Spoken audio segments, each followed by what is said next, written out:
Is it ADHD or is it trauma? This is one of the most common questions I hear from clients, and I've been a psychotherapist for almost 3 decades. The honest answer, it's complicated. ADHD and trauma can look alike. They can coexist. They can make each other worse. And if you're from a community where both are common and neither is talked about, untangling them can feel impossible. Let's untangle it. I'm Sherry, a licensed psychotherapist, certified psychoanalyst, and spent nearly 3 decades working with many, including patients from the Black, Caribbean, South Asian, Latino, immigrant families, and many who carry both neurological differences and trauma histories. I'm not going to oversimplify it, but I am going to give you a framework that helps. First, let's talk about why this is so confusing. ADHD and trauma share symptoms. Here we go. Difficulty concentrating. ADHD brain, attention is inconsistent, interest dependent. Trauma brain, attention is hijacked by hypervigilance or dissociation. Emotional dysregulation. The ADHD brain, emotions are intense, fast, sometimes disproportionate. Trauma brain, emotions are triggered by reminders, often flooding. Memory problems. ADHD brain, working memory is weak. You forget what you've just heard. Trauma brain, memory is fragmented, especially around traumatic events. Sleep issues, ADHD brain can shut off. Racing thoughts, trauma brain, hyperarousal, nightmares, fear of sleep. Relationship difficulties, ADHD brain, impulsivity, missing clues, inconsistency. Trauma brain, attachment wounds, trust issues, reenactments. You see the problem. If you took a checklist and handed it to someone, they might check the same box for either condition. That's why so many people get misdiagnosed, or only half diagnosed, or missed entirely.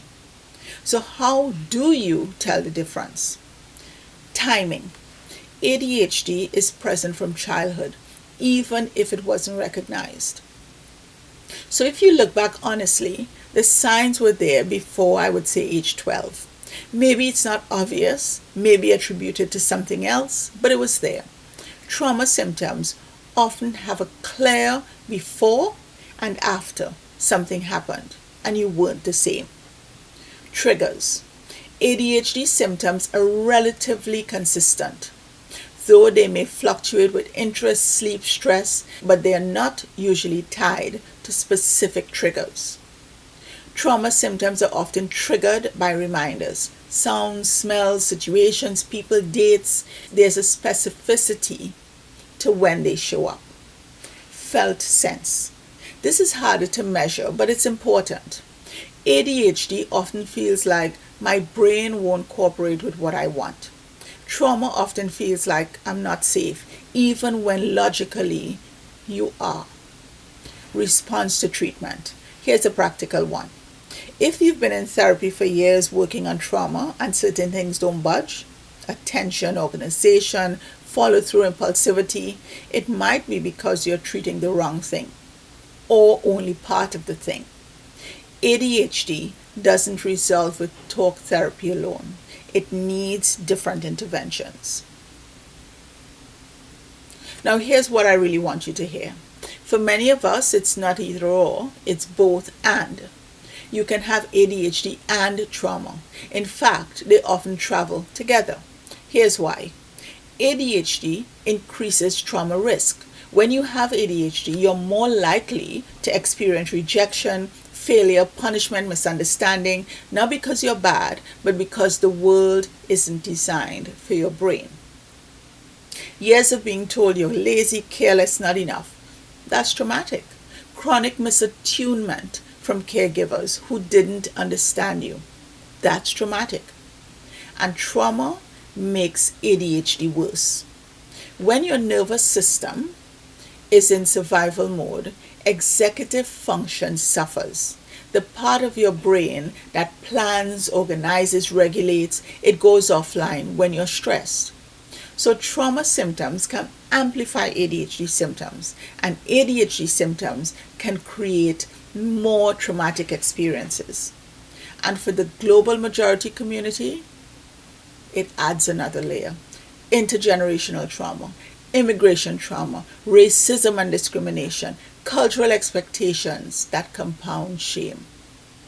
You might be carrying your own ADHD, your own trauma, and inherited patterns from generations before you. This is not diagnosis. This is a reality that needs to be held with complexity. So what does this mean for you?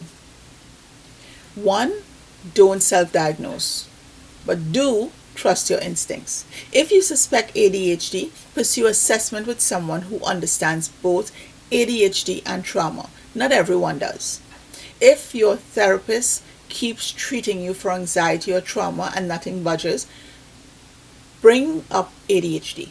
Advocate for yourself. 2, treat both. If you have both, you need to address both. ADHD medication or coaching alone won't heal trauma. Trauma therapy alone won't fix ADHD. This isn't either or treatment. It is integrated. 3, give yourself compassion. If you have spent years blaming yourself for things that were ADHD and also carrying unprocessed trauma, and also navigating cultural expectations that left no room for struggle, no wonder you're tired. No wonder you feel broken. You are not broken.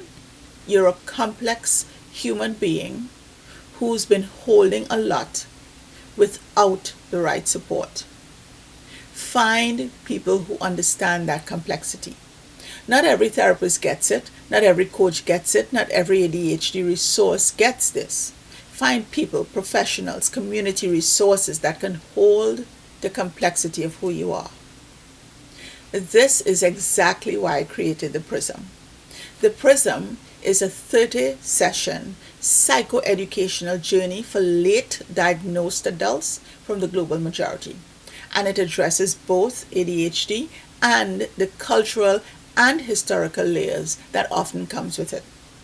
There's a specific pillar called trauma or ADHD that goes deep into this exact question, helping you understand the overlap, the differences, and how to hold both. Now, this is not therapy. It is not diagnosis. It is psychoeducation, a way to finally understand your brain and your history through the lens that doesn't erase either one. Inside, you will find pillars covering the full ADHD experience. At ENRICH, we created the head, heart, body, and soul framework that helps you process this intellectually, emotionally, and physically, as well as community voices from people who share your background. Tools designed for your brain that works for tools designed for brains that work like yours. If what I shared today resonated, the PRISM goes much deeper. Link in description, or reach us at enrichnyc.com. I'll leave you with this. The question, is it ADHD or trauma, isn't a test you have to pass. It's an invitation to understand yourself more fully, to hold complexity, to stop forcing yourself into boxes that don't fit. You're allowed to be both. You're allowed to be complicated. You're allowed to need more than one explanation. Take care of yourself, and I will see you in the next one.